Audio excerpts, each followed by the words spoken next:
not that long ago, actually a couple hours ago, it was announced that the SEC has come to a decision as it relates to future scheduling.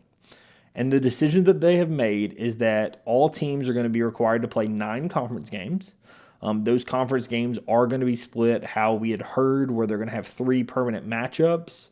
And then you're going to rotate between the other 6 teams back to back.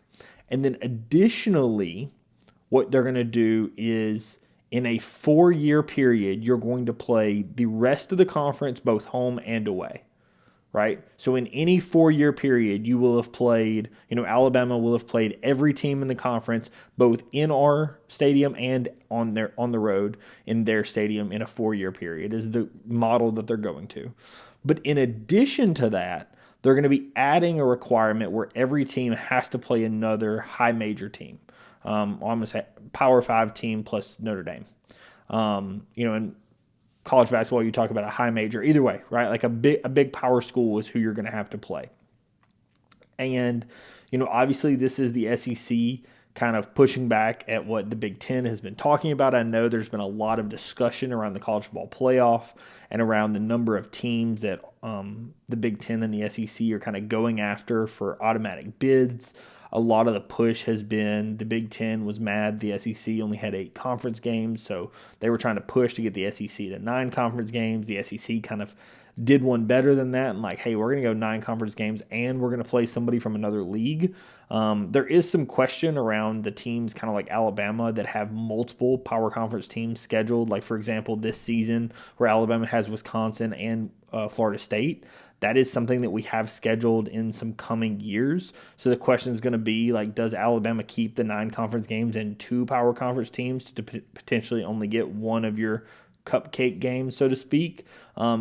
We'll have to see what happens with that. I'm not sure what the schedule is going to shake out to be and what that's fully going to look like. We will have to see, right? That's something that, like I said, we just are fully unaware of currently. But the SEC has come out and said this is what they're going to do from a scheduling standpoint. I personally love it, right? I think that, at the end of the day, this sport is one where, the way that the SEC is doing it, obviously being able to play every team in the conference home and away within 4 years is great. When you're looking at like Alabama and Georgia, right, that rivalry's kind of been talked about, obviously with them playing the last 2 seasons.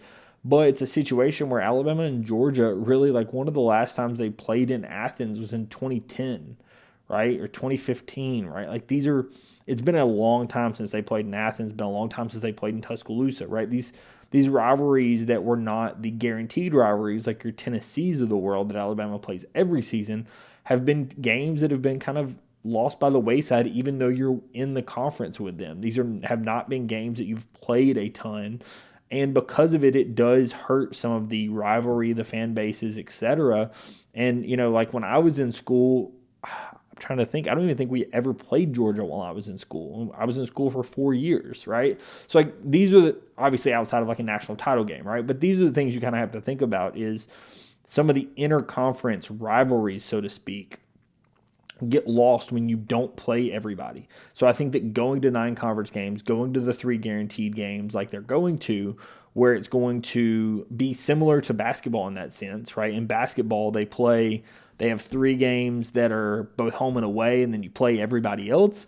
In football, they're doing it the best they can, where it's 3 teams you're going to play every season, right? Those are going to be your locked-in rivalries for Alabama. I would assume this is going to be, if I was guessing, Alabama, Auburn, LSU, and Tennessee maybe is going to be the 3 that they're going to save. But, we'll have to see what those games fully end up being. But these are the things that you kind of have to look at as the way that the SEC is going with their scheduling. And again, I think that this is a really, really good thing for the SEC. I think this is going to allow for bigger games. Obviously, college football is a sport centered around viewership, is centered around them TV media deals. So, having another 16 games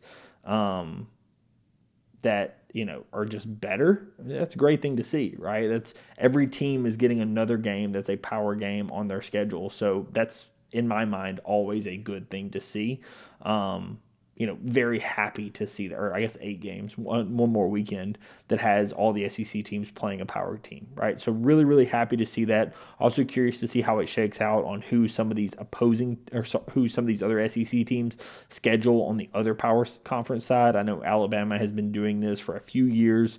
They've got Notre Dame scheduled in the future. They've got Ohio State scheduled in the future. Alabama has got a few of these that they've been scheduling out with these home and homes. So this isn't really going to be much of a change to Alabama's schedule except for the conference side. But I am curious to see what some of the other teams in the SEC end up scheduling, right? Do you get like a Notre Dame versus Georgia, Notre Dame versus Texas, right? Like, are we going to get some power games? Like, I think that's a real possibility with the SEC, forcing their teams to schedule other high major teams, and I'm really happy to see that. So I'm very curious to see, what future schedules kind of shake out to be.